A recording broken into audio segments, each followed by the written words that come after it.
Hello! Today I'm going to show you how to make a pom-pom. It's a really easy thing to make and we love making pom-poms at Gateway. We have lots there, we have them in bunting, we've made lots of little creatures and things out of them.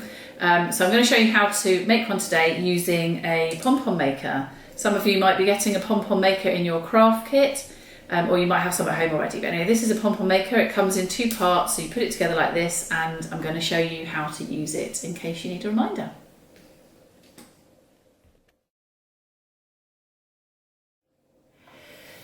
So this is your pom-pom maker. The first thing you need to do before you start winding the wool is to open it up. So you just pull one side out, and there's two parts to it. You pull them out together and then you pull the other side out so it becomes like this. So then you get your chosen colour of wool. You hold your two, they do move about like that, but you kind of hold them together to start them off. You get your wool, and with the end you just start winding.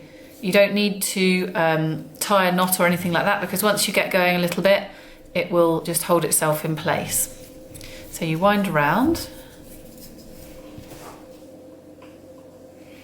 Okay, so you've wound your wool until this half is full, so it's kind of level with the edge of the pom-pom maker. So just do a couple more winds. Okay, so when you've done that, it's all nice and full, you need to kind of go right up to the edges there. You just fold that one in. You can cut that off to make it easier. And then you don't need to tie it or anything, you just leave it like that. And now it's time to do exactly the same to the other side. You can do the same colour if you want to, or you can mix up the colours. You can do two different colours on one side, it's up to you. So I'm just going to use purple on the other side. So again, I'm just going to start winding it round.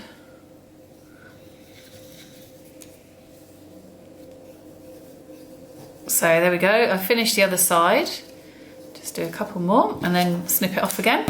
Then you want to close up your pom-pom. You can feel that it's quite full, it's quite stiff. So then the next thing you need to do is to snip all around in between the pom-pom. So you start to use the tip of your scissors. At this point you need to make sure that your pom-pom maker doesn't come apart, because otherwise the whole thing will just fall to pieces. So just carefully snip around. But again, make sure you don't pull it apart just yet, because you haven't tied it all together, so it would just fall apart if you pulled it apart. So then you get a piece of your wool, quite a long piece, because you want to wind it around a couple of times for strength.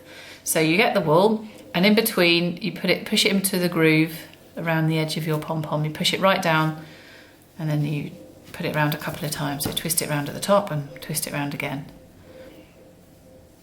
And then just make sure that you tie a knot nice and tight. Don't pull it too tight if you've got wool that is likely to snap.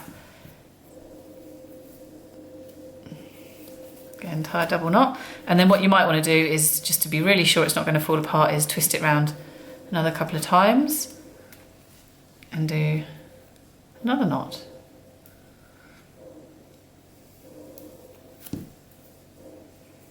Okay. There we go, it's really strong, really firm. So then all you need to do is open up your pom-pom. So you pull the two halves away and the other two halves away. And then you just pull these two white circles away from each other and the whole thing will come apart. And then you just put that back together for next time. Fold it up so it's ready to go. So there's your pom-pom. So as you can see, it's got some strands that are longer than others. So this is when you need to give it a bit of a haircut. So take your scissors and just snip all the long bits until it's really even. And it looks nice and round. You can keep going until you're happy with it. If you want to make it into sort of like a toy for your cat or something, you might want to leave these strings on so it's dangling.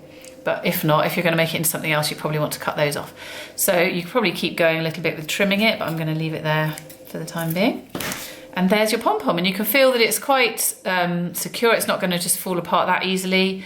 And now you're ready to decorate it. So you can stick eyes on it, make it into a little character. You can thread some more wool right through the middle and make it into bunting, like we have at Gateway. You can do anything you want with it. Put it on a stalk and make it into sort of pom-pom flowers. And there you have it, your finished pom-pom.